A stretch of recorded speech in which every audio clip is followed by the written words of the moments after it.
Yes, acute renal failure part 2 clear. इसके अंदर हम इंट्रोडक्शन लिखने से पहले एक कॉन्सेप्ट और क्लियर करते हैं कि जो किडनी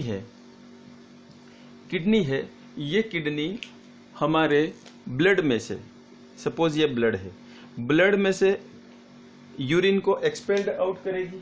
यूरिन को क्या करेगी? एक्सपेल्ड आउट करेगी यूरिन, क्लियर। लेकिन जब यूरिन बनना कम हो जाएगा तो ब्लड के अंदर जो यूरिन में जो वेस्ट प्रोडक्ट आते हैं, यूरिन वेस्ट जो आते हैं, ये वेस्ट ब्लड के अंदर बढ़ते जाएंगे, जिसको हम कहते हैं हीमोयूरिया। ठीक है। अब हीमोयूरिया जो है यूरेमिया, सॉरी क्या कहेंगे इसको हम? यूरेमिया।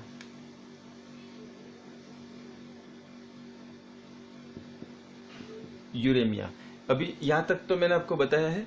अब आगे एक चीज और बताना चाहूंगा कि किडनी ये ऑब्जर्व करती है कि ब्लड के अंदर कितना वेस्ट कलेक्ट हो गया है या कितना वॉल्यूम एक्स्ट्रा हो गया है। जैसे जैसे ब्लड आता जाता है वैसे वैसे वो वेस्ट को बाहर निकालता जाता है, क्लियर।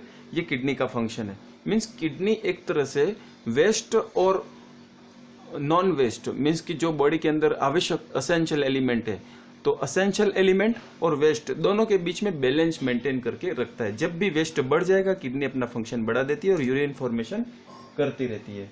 तो इस प्रोसेस को अपन कहते हैं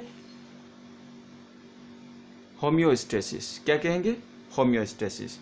यदि आपका बीपी बढ़ जाए और बॉडी खुद उसको कम करने के लिए जो एफर्ट लगाती है उसे कहेंगे होम्योस्टेसिस। यदि आपका टेम्परेचर बढ़ जाए और बॉडी खुद उसको कम करने के लिए जो कोशिश करती है उसे कहेंगे होम्योस्टेसिस, क्लियर।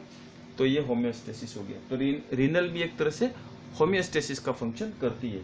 लेकिन यहाँ पे क्या होता है कि रीनल जब फेल हो जाएगी तो ये रीनल इनसफिशियंसी के नाम से भी जाना जाता है। रीनल फेलियर क्या कहलाता है? Insufficiency. Renal failure also known as the renal insufficiency, clear. तो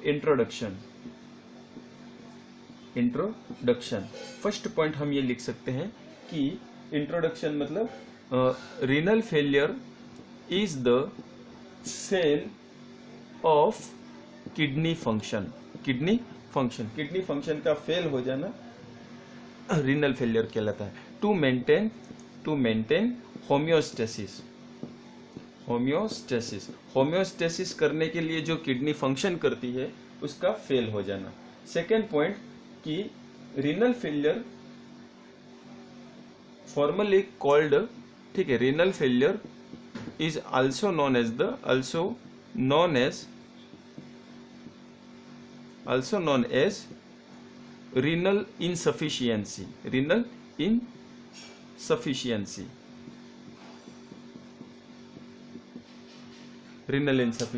clear.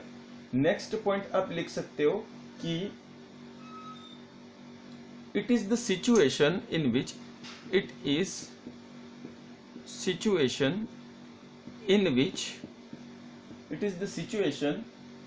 Which kidney fails to function adequately function ये नहीं कर पाती है, एप्रोप्रिएट मात्रा में ये फंक्शन नहीं कर पाती है। नेक्स्ट फोर्थ पॉइंट आप लिख सकते हो कि it is characterised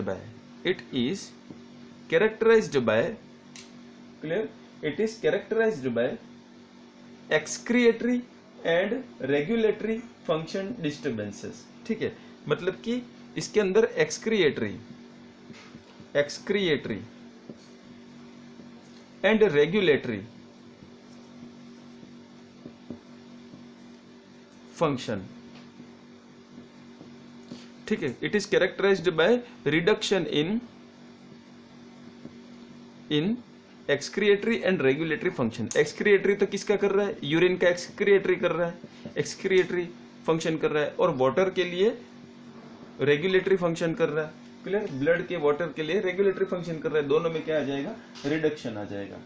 okay, next लिख सकते हैं it is the terminal stage. It is terminal मतलब कि एकदम लास्ट स्टेज है, सीरियस कंडीशन है और लाइफ थ्रेटनिंग स्टेज है। ठीक है, इसके अंदर पेशेंट की जान भी जा सकती है। 50% पेशेंट्स विल डाई।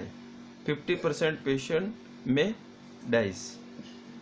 ठीक है, इसमें आधे लोग डेथ हो जाती है रीनल फेल होने के कारण से। ठीक है, नेक्स्ट है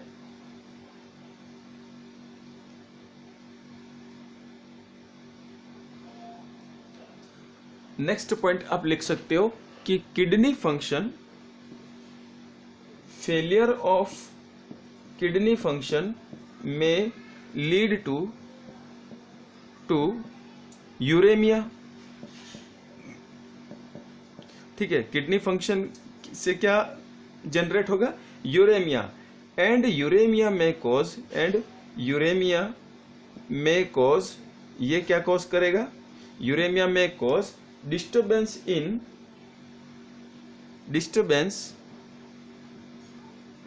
इन endocrine and metabolic function. Endocrine and metabolic function के अंदर डिस्टर्बेंस क्रिएट करेगा। तो ये सारा क्या हो गया? रीनल फेलियर का इंट्रोडक्शन, जो पॉइंट वाइज पॉइंट मैं आपको नोट्स में अवेलेबल करवा दूंगा। नेक्स्ट आगे बढ़ेंगे डेफिनेशन। तो डेफिनेशन भी मैं आपको 3 सेंटेंस में नोट्स के अंदर दे दूंगा। नेक्स्ट हेडिंग रहेगी इटियोलॉजी।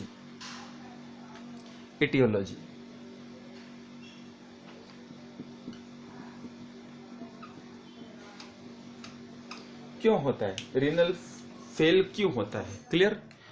अब ये बहुत ही समझने जैसा है।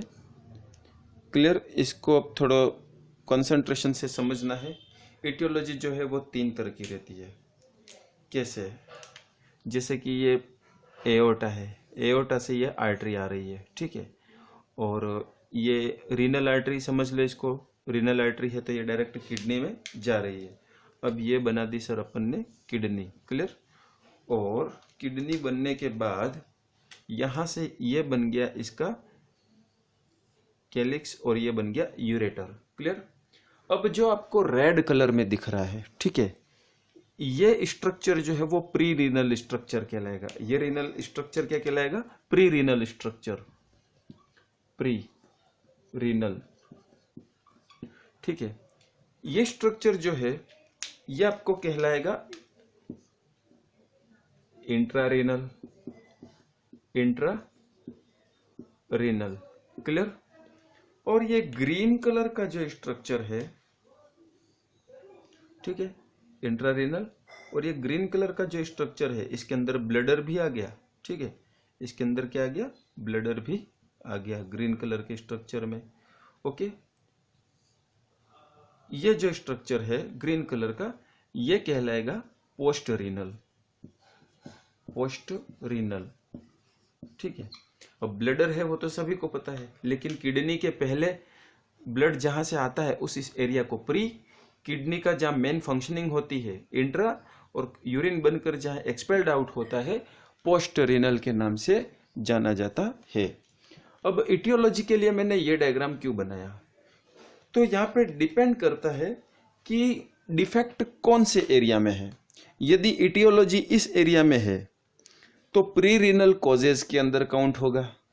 यदि डिफेक्ट किडनी के अंदर है तो इंट्रा रीनल कॉजेज के अंदर काउंट होगा, और यदि डिफेक्ट यहाँ पे है और इस एरिया में है तो ये पोस्ट रीनल कॉजेज हो सकते हैं। तो प्री रीनल कॉजेज में क्या क्या हो सकते हैं जो रीनल या किडनी को फेल करते हैं? क्लियर?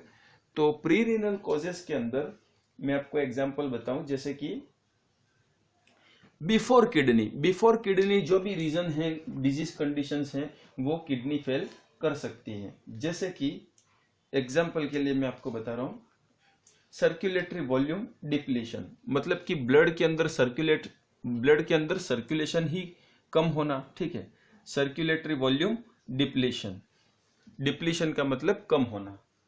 यदि ब्लड वेस्कुलर सिस्टम में ब्लड कम है तो किडनी यूरिन कम बनाएगी। ठीक है, दूसरा डिहाइड्रेशन या डायरिया, पर्सन को डिहाइड्रेशन होना या डायरिया होना, ये सब प्री रीनल का फंक्शन है। इसके बाद हेमरेज, बर्न, यहाँ ब्लीडिंग हो जाना, बहुत सारा ब्लड यहीं पे लॉस हो जाना, यूरिन के लिए किडनी में ना आ पाना। क्लियर? और बर्न, यहाँ का एरिया कोई बर्न हो जाना, बर्न, या बॉडी कहीं पे भी बर्न होगी तो वेस्कुलर सिस्टम का ब्लड वॉल्यूम तो लो हो जाएगा। तो किडनी के पहले जो स्ट्रक्चर हैं, किडनी के पहले जो स्ट्रक्चर हैं, क्लियर, किडनी के पहले जो स्ट्रक्चर हैं इसको हम क्या कहेंगे, प्री रीनल कॉजेज। तो इस तरह के प्री रीनल के कॉजेज की लिस्ट मैं आपको दे दूंगा। अब intra renal causes, intra renal causes में क्या क्या आएंगे, जैसे कि नेफ्रोटिक सिंड्रोम मैंने बताया था, ग्लोमेरुलर नेफ्राइटिस बताया था, क्लियर, वो इंट्रा रीनल कॉजेज के अंदर आ जाएंगे। और पोस्ट रीनल कॉजेज के अंदर क्या आएंगे, तो पोस्ट रीनल कॉजेज के अंदर obstruction, for example obstruction, obstruction आ जाना, ऐसा ऑब्स्ट्रक्शन आ जाना जैसे कि रीनल कैल्कुलाई या यूरोलिथियसिस।